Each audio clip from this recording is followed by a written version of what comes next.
우리의 구원자 되시고 어린 양 되시는 예수 그리스도를 매일매일 삶 가운데서 기쁜 마음으로 따라다니는 저희들 되게 하여 주시옵소서. 오늘도 말씀으로 우리의 마음을 채워주시고 말씀 가운데 귀한 결단이 있게 하여 주시옵소서. 예수님 이름으로 기도드립니다. 아멘. 할렐루야. 오늘은 이사야서를 보도록 하겠습니다. 하다가 여러분들이 조금만이라도 이렇게 피곤한 기색이 보이거나 바로 끝내도록 하겠습니다. 하지만 이것이 주님의 뜻일까? 제가 오늘 더 해야 될 것 같아요. 이사야서는 우리가 말씀드렸듯이 히스기야 전후 시대에 활동하던 남쪽 유다에서 활동하던 선지자이고 특별히 왕조 출신입니다. 이사야를 통해서 우리가 정말 많은 것들을 배웠으면 좋겠습니다. 완전히 업그레이드가 되었습니다. 1장을 보시면 1장을 우리가 좀 다시 자세히 봐야 되는데 굳이 첫 번째 주제라고 한다면 소돔과 고모라라고 표현할 수 있겠습니다. 2절 하늘이여 들으라 땅이여 귀를 기울이라 여호와께서 말씀하시기를 내가 자식을 양육하였거늘 그들이 나를 거역하였도다. 손은 그림자를 알고 나귀는 그 주인의 구유를 알건만은 이스라엘은 알지 못하고 나의 백성은 깨닫지 못하는도다 하셨도다. 슬프다 범죄한 나라여 허물진 백성이여 행악의 종자여 행위가 부패한 자식이로다. 그들이 여호와를 버리며 이스라엘의 거룩하신 이를 만유리 여겨 멀리하고 물러갔도다. 너희가 어찌하여 매를 더 맞으려고 폐역을 거듭하느냐. 온 머리는 병들었고 온 마음은 피곤하였으며 발바닥에서 머리까지 성한 곳이 없이 상한 것과 터진 것과 새로 맞은 흔적뿐인 그늘 그것을 짜며 싸매며 기름으로 부드럽게 함을 받지 못하였도다. 너희의 땅은 황폐하였고 너희의 성읍들은 불에 탔고 너희의 토지는 너희 목전에서 이방인에게 삼켜졌으며 이방인에게 파기됨같이 황폐되었고 딸 시온은 포도원의 망대같이 참외밭의 원두막같이 에워싸인 성읍같이 겨우 남았도다. 만군의 여호와께서 우리를 위하여 생존자를 조금 남겨두지 아니하셨더라면 우리가 소돔 같고 고모라 같았으리로다. 이렇게 이사야서 1장이 열리면서 바로 하나님 말씀에 불순종하고 살아가는 패역한 하나님의 백성인 이스라엘에 대해서 가차없이 말씀을 전하게 합니다. 12절에 너희가 내 앞에 보이로오니 이것을 누가 너희에게 요구하였느냐. 내 마당만 밟을 뿐이니라. 헛된 재물을 다시 가져오지 말라. 분양은 내가 가증히 여기는 바여 월삭과 안식일과 대회로 모이는 것도 그러하니 성회와 어울러 악을 행하는 것을 내가 견디지 못하겠노라. 문제는 우리의 주일날 나와서 드리는 이 예배가 아니라 일상의 삶이라는 것을 정확하게 짚고 계시죠. 14절 내 마음이 너희의 월삭과 정한 절기를 싫어하나니 그것이 내게 무거운 짐이라 내가 지기에 곤비하였느니라. 너희가 손을 펼 때 내가 내 눈을 너희에게서 가리고 너희가 많이 기도할지로도 내가 듣지 아니하리니 이는 너희의 손에 피가 가득하니라. 너희는 스스로 씻으며 스스로 깨끗하게 하여 내 목전에서 너희 악한 행실을 버리며 행악을 그치고 선행을 배우며 정의를 구하며 학대받는 자를 도와주며 고아를 위하여 신원하며 과부를 위하여 변호하라 하셨느니라. 정의로운 삶이 없는 우리의 제사 예배는 우상숭배와 같다는 것입니다. 늘 하나님 앞에 나와서 예배를 드린다고 하지만 내 삶 가운데 정의로운 삶이 없는 관계로 늘 우상에게 제사 드리는 것 같은 행위를 한다는 것이죠. 21절 신실하던 성읍이 어찌하여 창기가 되었는고 정의가 거기에 충만하였고 공의가 그 가운데 거하였더니 이제는 살인자들 뿐이로구나 이렇게 이야기하고 있어요. 오늘날 기독교는 종교 나부랭이에 불과해지고 있습니다. 내 은은 찌꺼기가 되었고 내 포도주에는 물이 섞였도다. 사회적 삶이 바르지 않는 것은 그들의 영적인 삶이 문란하다는 음란하다는 증거가 되는 것입니다. 우리 1장을 계속 읽어보시면 하나님을 믿는다는 것은 그의 법에 그분의 말씀에 귀를 기울이는 것입니다. 하나님을 믿는다는 것은 하나님께 나와 더 정성스러운 제사를 드리는 것이 아니라 도리어 사람들 가운데로 들어가서 정의를 찾아 행하는 것입니다.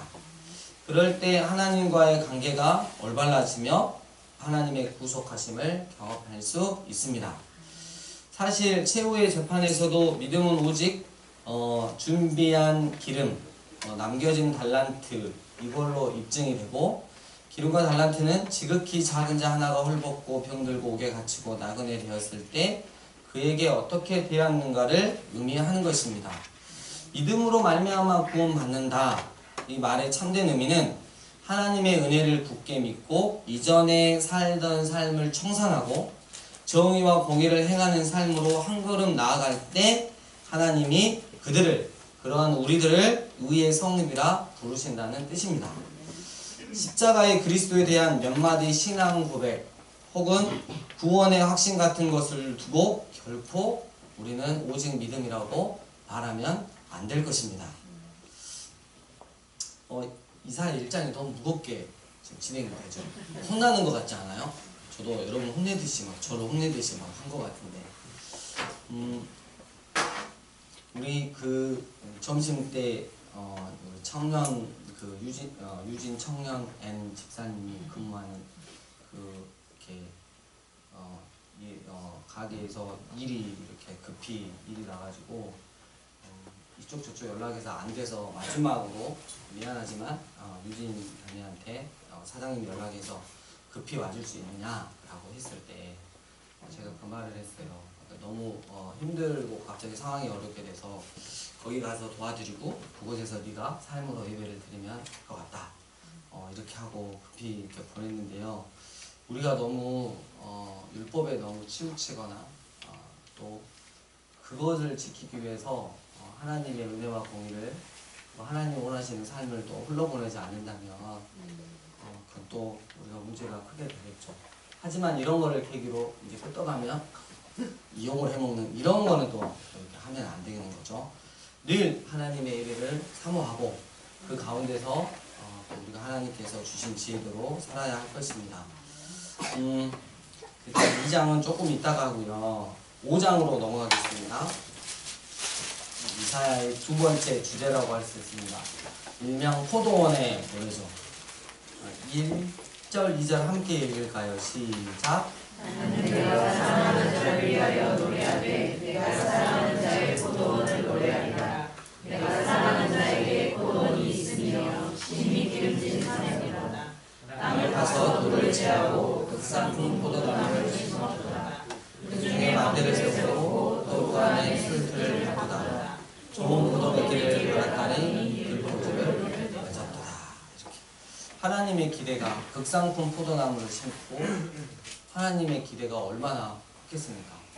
농부도 마찬가지겠죠. 최고의 품종인 것을 심었을 때 이게 나중에 열매를 맺으면 얼마나 좋을까 이런 기대를 했는데 전혀 그렇지 않았다는 거죠. 여기서 들포도니까 이게 이제 히브리어를 보면 다른 품종이냐 그게 아니라는 거예요. 악취나는 포도가 됐다는 거예요. 죽어서 썩은 포도가 됐다는 거예요. 극상품의 포도가, 포도나무가. 이 포도원의 노래는 정의와 공의의 열매를 맺지 못한 이 이스라엘의 삶이 바로 이스라엘의 근본적인 죄악임을 보여주는 것입니다. 그리고 이와 반대되는 포악과 부르짖음을 제시함으로써 정의와 공의를 그냥 막연히 영적으로 해석하는 것이 아니라 구체적이고 일상적인 사회 현실에 기반하여 이해하도록 이끌고 있습니다. 조금만 더 읽어보면 5절 이제 내가 내 포도원에 어떻게 행할지를 너희에게 이르리라. 내가 그 울타리를 걷어 먹임을 당하게 하며 그 담을 헐어 짓밟히게 할 것이요 내가 그것을 황폐하게 하리니 다시는 가지를 다름이나 북을 도두지 못하여 찔레와 가시가 날 것이며 내가 또 구름에게 명하여 그 위에 비를 내리지 못하게 하리라 하셨으니 무릇 만군의 여호와의 포도원은 이스라엘 족속이요 그가 기뻐하시는 나무는 유다 사람이라. 그들에게 정의를 바라셨더니 도리어 포악이요 그들에게 공의를 바라셨더니 도리어 부르짖음이었도다. 이렇게 이야기하고 있습니다. 하나님께서 우리에게 원하시는 건 우리의 삶 가운데서 하나님의 정의와 공의가 흘러가게 하는 것입니다. 또한 하나님의 긍휼하신 사랑이 흘러가는 삶을 사는 것이죠. 하나님 앞에 우리가 극상품 포도로 이렇게 신경을 당했는데 나중에 이렇게 악취가 나서 썩어지는 나무, 죽어 없어지는 나무가 된다면 이게 얼마나 비참한 그런 현실이 되겠습니까? 그래서 우리가 이런 말씀을 통해서 다시 한번 삶 가운데서 내가 하나님의 백성으로 어떻게 살아야 할 건지를 판단했으면 좋겠어요. 다음 세대들도 또 이렇게 어른들도 있지만 자꾸 넘어지는 게 있어요. 그래서 이게 악이라는 게, 죄라는 게 얘들아 여기 봐봐, 죄라는 게 줄여야지가 아니야. 제거를 해야 돼. 이게 같이 쑥딱 잘라갖고 정리를 해야 됩니다. 우리가 어떤 죄에 대해서 이건 하나님이 싫어하시는 거 알아. 아는데 내가 100을 하고 있었으면 한 50으로 줄여야지, 30으로 줄여야지. 그럼 나머지 20, 나머지 50은 뭐 이건 하나님이 원치 않으시는 거예요. 그래서 정확하게 제거. 그래서 극상품 포도나무의 열매를 맺으시는 여러분 되시기를 주의 이름으로 축복합니다. 그 다음에 6장으로 넘어갑니다. 세 번째 주제인데요. 누가 우리를 위하여 갈고 6장 1절 우시야 왕이 죽던 해에 내가 본즉 주께서 높이 들린 보좌에 앉으셨는데 그의 옷자락은 성전에 가득하였고 스랍들이 모시고 섰는데 각기 6날개가 있어 그 둘로는 자기 얼굴을 가리었고 그 둘로는 자기의 발을 가리었고 그 둘로는 날며 서로 불러 이르되 거룩하다 거룩하다 거룩하다 만군의 여호와여 그의 영광이 온 중앙에 충만하도다 하더라. 이런 이 오전회의, 그래서 하늘나라를 이렇게 보면서 이사야가 고백을 하죠. 내가 죄인인데 이걸 봤다고. 근데 오직 하나님의 구원의 은혜로만 또 죄를 없애는 그런 것들을 경험합니다. 그리고 중요한 건 제가 강조하고 싶었던 게 8절입니다. 내가 또 주의 목소리를 들으니 주께서 이르시되 내가 누구를 보내며 누가 우리를 위하여 갈고 하시니 그때 내가 이르되 내가 여기 있나이다 나를 보내소서 이랬어요. 우리가 여기서 적용해야 될 게 누가 나를 위하여 갈고 하나님께서 물으실 때 주님 제가 가겠습니다 라고 이사야는 대답했던 거죠. 하나님께서 허락하신 이 풍성한 자유로 전체를 향한 하나님의 부름을 나를 향한 것으로 듣고 자신을 들여 순종한 하나님의 사람, 그가 바로 이사야였습니다. 그러니까 영적인 복을 다 받아 누릴 수 있었던 것이죠. 하나님께서 허락하신 그 풍성한 자유 가운데 하나님이 여기서 누가 나를 위하여 갈고 했을 때 주님 저 여기 있습니다 할 수 있는 그 자유, 이 구속 아닌가? 아니요, 그게 진짜 자유예요. 그래서 늘 하나님께서 어떤 말씀을 하실 때 주님 저를 드리겠습니다, 저를 사용하여 주십시오, 이렇게 기도하고 나아가야 돼요. 주님 세종이가 간답니다 이런 식으로 해가지고 수환이가 손을 번쩍 들고 주님 세종형을 먼저 보내주시옵소서 시할 때 겪는 거 할 필요가 없어요. 본인이 하면 되는 거예요. 세종이는 또 그 다음부터 기도하죠. 수환이가 먼저 가주십시오. 그러다 둘이 끌려갈 수가 있습니다. 그 다음에 그 7장, 8장을 보면 임마누엘이 나옵니다. 이것은 지난 주에 했습니다. 그래서 우리 7장 14절 함께 읽겠습니다. 시작. 그러므로 주께서 친히 징조를 너희에게 주실 것이라. 보라 처녀가 잉태하여 아들을 낳을 것이요 그의 이름을 임마누엘이라 하리라. 그래서 1차적으로는 이 처녀가 이렇게 두 가지 뜻이 있다 그랬어요. 그래서 히스기야가 되겠고 그 다음에 궁극적으로는 임마누엘, 우리와 늘 함께 하시기를 원하는, 우리를 구원해 주시긴 궁극적인 목적, 함께 하시길 원하시는 우리 주님 예수 그리스도를 또 뜻한다고 했습니다. 하나님의 소원은 우리와 함께 하시는 것입니다. 근데 우리의 소원은 하나님을 잘 이용해서 내 일이 잘 되는 것입니다. 하나님은 우리만 있으면 된다고 행복하겠다고 하는데 우리는 하나님의 그것만 있으면 행복하다고, 그리고 하나님은 좀 이렇게 신경을 안 쓰셨으면 좋겠다고, 그렇게 하고 있습니다. 늘 이것 때문에 하나님과 관계가 어렵습니다. 네. 주님이 저랑 함께 계시면 전 그걸로 돼요. 우리가 말씀 가운데 찬양 가운데 많이 고백하잖아요. 근데 이제 우리 삶의 현장에 나가면 주님 같이 계셔주면 뭐합니까? 뭘 도움을 주셔야죠. 뭐 이런 식으로 이제 기도가 나가는 거죠. 그 다음에 우리 2장으로 갈까요?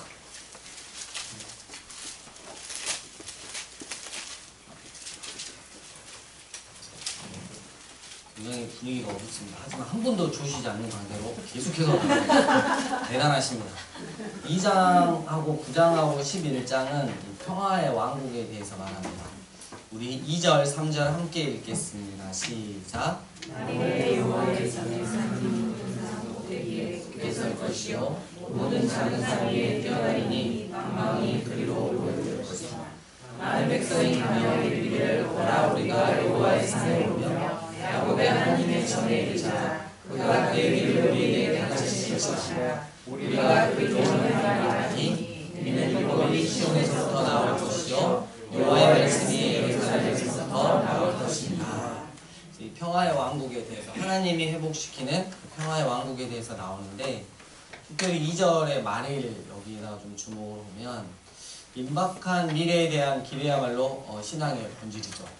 행여 오늘인가 우리 주님 오실 그날이 만약 그날을 말일이라고 할 수 있다면 그때가 시간의 끝날이어서가 아니라 그날 하나님이 행하시고 일으키실 변화야말로 가장 근원적인 변화이기 때문입니다.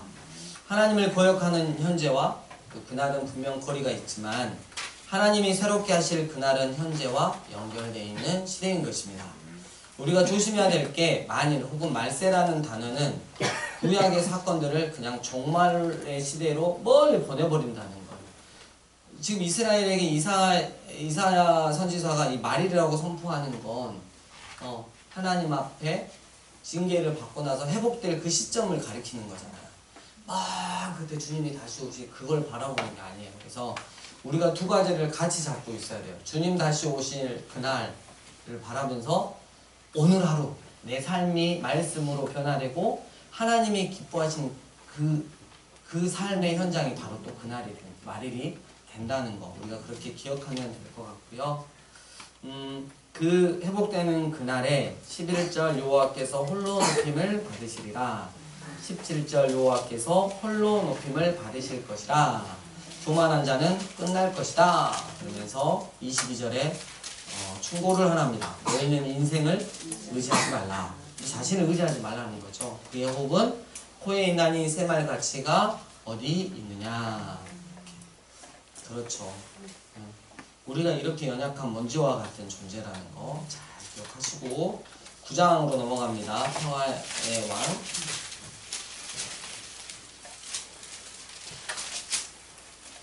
네, 9장 1, 2절을 예수님께서 말씀을 성취하셨고 6절 이는 한 아이가 우리에게 낳고 한 아들을 우리에게 주신 바 되었는데 그의 어깨에는 정사를 배웠고 그의 이름은 기묘자라 모사라 전능하신 하나님이라 영존하신 아버지라 평강의 왕이라 할 것이니라.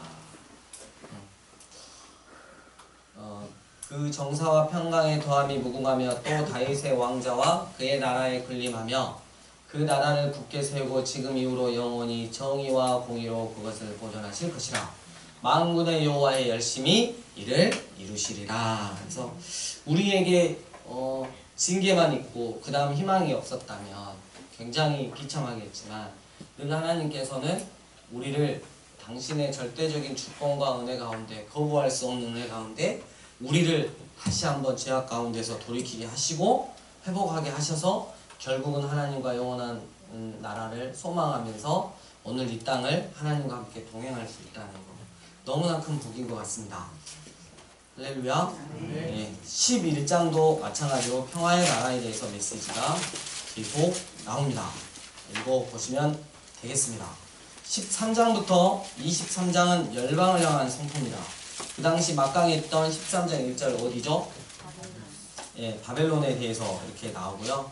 그 다음에 쭉 넘어가시면 이 바벨론이 14장 12절 이중적인 그런 뜻이 있죠.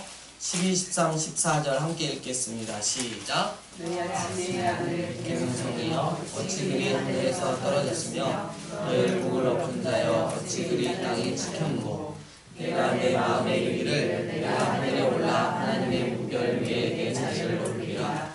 내가 북극 지폐 산 위에 앉으리라. 가장 높은 무릎에 올라가 지극히 높은 이와 같으리라 하는도다.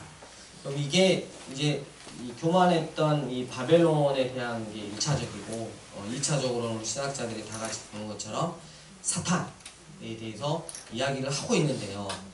굳이 사탄까지 안 가더라도 이 말씀을 읽으면서 어쩌면 나랑 좀 비슷할까? 이러면 이제 큰일 나는 거예요.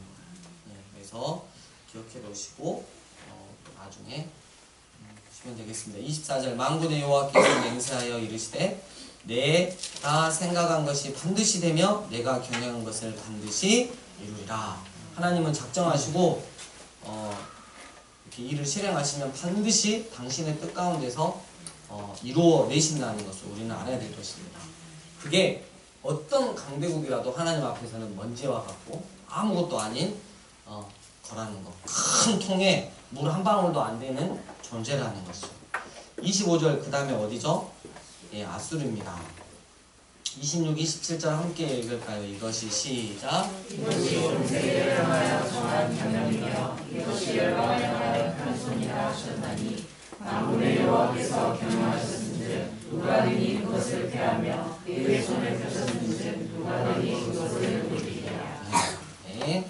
그리고 29절 블레셋, 15장 1절 모압. 대충 보면 이방인들을 심판할 때는 도덕적인 기준입니다. 특히 6절 같은데 16장 6절 보면 우리가 모압에 뭘 들었다? 이 교만에 대해서 굉장히 하나님께서, 그러니까 교만은 뭐냐면 하나님 없이 하나님 제끼고 내가 가지고 있는 것들, 내가 누리고 있는 지위를 가지고 내 마음대로 할 수 있다. 이게 하나님 보시기에 가장 큰 교만이고 가장 큰 죄라는 거예요. 윤리적인 것, 도덕적인 것, 그것도 물론 죄지만 더 큰 죄는 아까 오전에 말씀드렸처럼 하나님과 방향을 함께하지 않고 하나님과 어긋난 방향으로 가는 것, 이게 하나님 앞에 큰 죄라는 것입니다. 17장 1절은 다메섹 쭉 이렇게 있습니다. 19장 애국 이렇게 있고요. 이렇게 심판하시는데 재밌는 게 있어요. 이 19장 21절 보면 여호와께서 자기를 애굽에 알게 하시리니 그날 애굽이 여호와를 알고 재물과 입을 그에게 드리고 경배할 것이요 여호와께 소원하고 그대로 행하리라. 여호와께서 애굽을 치실지라도 치시고는 고치실 것이므로 그들이 여호와께 돌아올 것이라. 여호와께서 그들의 간구함을 들으시고 그들을 고쳐주시리라. 그날에 애굽에서 아수르로 통하는 배로가 있어 아수르 사람은 애굽으로 가겠고 애굽 사람은 아수르로 갈 것이며 애굽 사람이 아수르 사람과 함께 뭐하리라? 네. 그리고 24절 이스라엘이 애굽 및 아수르와 더불어 셋이 세계 중에 복이 되리니. 진짜 창세기 12장 3절 이 말씀이 그대로 성취가 되는. 그래서 이 복음은, 하나님에 대한 이 복음의 메시지는 단순히 이스라엘만 먹고 사는 게 아니라 온 열방이 함께 먹고 누려야 되는 것이라고 말을 하고 있는 것입니다. 계속해서 보시면 나와 있습니다. 22장 13절로 넘어갑니다. 너희가 기뻐하며 즐거워하여 소를 죽이고 양을 잡아 고기를 먹고 포도주를 마시면서 함께 읽겠습니다. 14절까지 시작. 매일 죽으리니 먹고 마시자 하는도다. 만군의 여호와께서 친히 내 귀에 들려 이르시되 진실로 이 죄악은 너희가 죽기까지 용서하지 못하리라 하시니라. 주 만군의 여호와의 말씀입니다. 매일 이러니까 어차피 우리 인생 한 번 가는 거 아니냐? 그래서 오늘 마음껏 즐기자. 이러시는 분들 되게 많잖아요. 하나님이 죽기까지 용서하지 못하리라. 이런 자들에 대해서 말씀을 하고 있습니다. 23장 앞으로 이렇게 있으면서 13장에서 23장 열방에 대한 그런 심판을 이렇게 쭉 전하시면서 하나님은 이스라엘만의 하나님이 아니라 모든 열방의 상천하지에 유일하신 하나님이시다라는 것을 분명하게 보여주시고 있고, 하나님이 온 열방을 당신의 큰 계획 가운데 작정적 허용적 자유를 인정하시면서 결국은 당신의 뜻 가운데로 운영하고 계신다는 것을 우리는 알아야 할 것입니다. 24장 6번째 24장에서 27장 이사야 묵시록이라고 하는 것입니다. 주로 심판에 대해서 나왔는데요. 14절부터 제가 조금만 읽고 오늘 우리 다음 세대가 너무 잘하니까 좀 빨리 끝내보도록 하겠습니다. 무리가 소리를 높여 부를 것이며 여호와의 유형으로 말미암아 바다에서부터 크게 외치리니 그러므로 너희가 동방에서 여호와를 영화롭게 하며 바다 모든 섬에서 이스라엘의 하나님 여호와의 이름을 영화롭게 할 것이라. 땅끝에서부터 노래하는 소리가 우리에게 들리기를 의로우신 이에게 영광을 돌리세 하도다. 그러나 나는 이르기를 나는 쇠잔하였고 나는 쇠잔하였으니 내게 화가 있도다 이랬어요. 이 14장에서 26절 말씀을 읽어보면 이 찬양은 백성들의 착각일 수 있습니다. 곧 이 말 여호와의 날이 열방에게는 재앙이지만 그들에게는 기쁨의 날이라고 여기는 무리가 이스라엘 안에 있고 이러한 착각에 대한 애영자의 통렬한 선포가 바로 뒤에 20절까지 이어지고 있습니다. 대신하는 자들은 대신하고 배신자들이 크게 배신하였도다. 땅의 주민아 두려움과 함정과 올무가 내게 이르렀나니 두려운 소리로 말미암아 도망하는 자는 함정에 빠지겠고 함정 속에서 올라오는 자는 올무에 걸리리니 이는 위에 있는 문이 열리고 땅의 기초가 진동합니다. 땅이 깨지고 깨지며 땅이 갈라지고 갈라지며 땅이 흔들리고 흔들리며 땅이 취한 자같이 비틀비틀하며 원두막같이 흔들리며 그 위에 제약이 중함으로 떨어져서 다시는 일어나지 못하리라. 이렇게 나오고 있습니다. 온 세상에 임하는 하나님의 심판의 근거가 땅에 흘려지듯이 이스라엘 역시 무죄한 피를 흘리게 만든 백성들이라는 이 점도 이러한 이해를 좀 뒷받침하고 있지 않나 싶습니다. 그러니까 여호와의 날이 그들의 날이라고 착각하는 것. 우리로 표현하면 우리가 단순히 교회를 다닌다고 해서 그리고 우리의 지식으로 입술로 예수님을 고백했다라고 하는 그 이유 때문에 마지막 여호와의 날, 그 심판의 날이 나는 무조건 비켜가겠다라고 생각하고 있는 건 큰 착각이라는 것이죠. 이스라엘은 이 혼돈의 성읍이 깨어지는 것을 보고 마지막 때 환호하겠지만 하나님의 심판에 대해서는 여전히 잘못 알고 있다고 볼 수 있는 것입니다. 하나님의 심판은 여호와의 날을 기뻐하는 그들에게도 우리에게도 동일하게 임할 것입니다. 그래서 우리가 오늘 하루를 어떻게 사느냐가 너무 중요합니다. 내가 구원받았다면 구원받은 백성으로 오늘 하루를 주님과 함께 동행하며 얼마나 주님을 경외하고 정의와 공의를 행하며 삶이 예배가 된 모습으로 살아가느냐, 이게 너무나 중요하다고 지금 이사야서에서 너무나 강조하고 있습니다. 이번 주에 그 27장까지 읽으시면서 이사야의 그 당시 사회를 통해서 말씀하시는 하나님, 우리의 삶과 또 연결해서 읽으시면서 많은 기도하시고 또 결단을 이루어냈으면 좋겠습니다. 여러분, 우리의 믿음이 참 믿음인지 베드로전서처럼 선한 양심으로 이 세상을 여행하면서 영원한 하나님의 나라를 사모하며 여행하고 살아가고 있는지 늘 말씀 가운데 점검하시고 또 기쁨으로 하나님과 동행하는 것. 주님, 제가 여기 있습니다. 제가 가겠습니다. 이런 고백으로 살아가시는 여러분 되시길 주의 이름으로 축복합니다.